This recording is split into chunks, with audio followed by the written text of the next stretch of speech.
ఢిల్లీలో మరో breaking news చూస్తున్నాం. 2.5 చిన్నారి జ్ఞానేశ్వరి అదృశ్యం కేసు ఇప్పుడు రాష్ట్ర వ్యాప్తంగా తీవ్ర కలకలం రేపుతుంది. పాప మిస్ అయ్యి 20 రోజులు గడుస్తున్నా ఇప్పటికీ కూడా ఈ కేసులో ఎలాంటి క్లూ లభించకపోవడం పెద్ద మిస్టరీగా మారింది.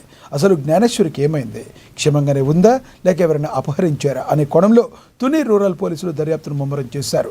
మరోవైపు కూతురు దోమరం అవడంతో బెంగ పెట్టుకున్న తల్లి భవానీ తీవ్ర అస్వస్థకు గురయ్యారు. కాగా గత కొన్ని రోజులుగా స్థానిక పరిసర ప్రాంతాల్లో అటవీ ప్రాంతాల్లో జల్లెడ పట్టిన ఎన్డీఆర్ఎఫ్ ఎస్డీఆర్ఎఫ్ అటవీ శాఖ సిబ్బంది ఎలాంటి ఆనవాళ్లు దొరకకపోవడంతో తమ గాలింపు చర్యలను తాత్కాలికంగా నిలిపేశారు. అయితే పెంపుడు కుక్క ఎలా చనిపోయింది అనే దానికి సంబంధించిన పోస్టుమార్టం రిపోర్ట్ ఇప్పటి వరకు రాకపోవడం దర్యాప్తు ఆలస్యానికి ఒక కారణంగా మారుతుంది. ప్రస్తుతం పోలీసులు టెక్నికల్ ఎవిడెన్స్ ఆధారంగా కిడ్నాప్ కోణంలోనే కేసును ఇన్వెస్టిగేట్ చేస్తున్నారు. కాగా ఈ మిస్సింగ్ కేసుపై ఇటీవలే రాష్ట్ర హైకోర్టు కూడా స్పందించింది. చిన్నారి జ్ఞానేశ్వరి మిస్సింగ్ కేసు దర్యాప్తుపై పూర్తి స్థాయి సమగ్ర విచారణ సమర్పించాలని కూటమి ప్రభుత్వాన్ని ఉన్నత న్యాయస్థానం ఆదేశించింది.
రెండున్నరేళ్ల చిన్నారి జ్ఞానేశ్వరి అదృశ్యం కేసు ఇప్పుడు రాష్ట్ర వ్యాప్తంగా తీవ్ర కలకలం రేపుతుంది.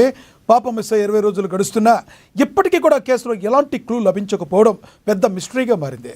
అసలు జ్ఞానేశ్వరికి ఏమైంది, క్షేమంగానే ఉందా లేక ఎవరైనా అపహరించారా అనే కోణంలో తుని రూరల్ పోలీసులు దర్యాప్తును ముమ్మరం చేశారు. మరోవైపు కూతురు దూరం అవడంతో బెంగ పెట్టుకున్న తల్లి భవానీ తీవ్ర అస్వస్థకు గురయ్యారు. కాగా గత కొన్ని రోజులుగా స్థానిక పరిసర ప్రాంతాల్లో అటవీ ప్రాంతాల్లో జల్లెడ పట్టిన ఎన్డీఆర్ఎఫ్ ఎస్డీఆర్ఎఫ్ అటవీ శాఖ సిబ్బంది అలాంటి ఆనవాళ్లు దొరకకపోవడంతో తమ గాలింపు చర్యలను తాత్కాలికంగా నిలిపేశారు. అయితే పెంపుడు కుక్క ఎలా చనిపోయిందనే దానికి సంబంధించిన పోస్ట్ మార్టం రిపోర్ట్ ఇప్పటి వరకు రాకపోవడం దర్యాప్తు ఆలస్యానికి ఒక కారణంగా మారుతుంది. ప్రస్తుతం పోలీసులు టెక్నికల్ ఎవిడెన్స్ ఆధారంగా కిడ్నాప్ కోణంలోనే కేసును ఇన్వెస్టిగేట్ చేస్తున్నారు. కాగా ఈ మిస్సింగ్ కేసుపై ఇటీవలే రాష్ట్ర హైకోర్టు కూడా స్పందించింది. చిన్నారి జ్ఞానేశ్వరి మిస్సింగ్ కేసు దర్యాప్తుపై పూర్తి స్థాయి సమగ్ర నివేదిక సమర్పించాలని కూటమి ప్రభుత్వాన్ని ఉన్నత న్యాయస్థానం ఆదేశించింది.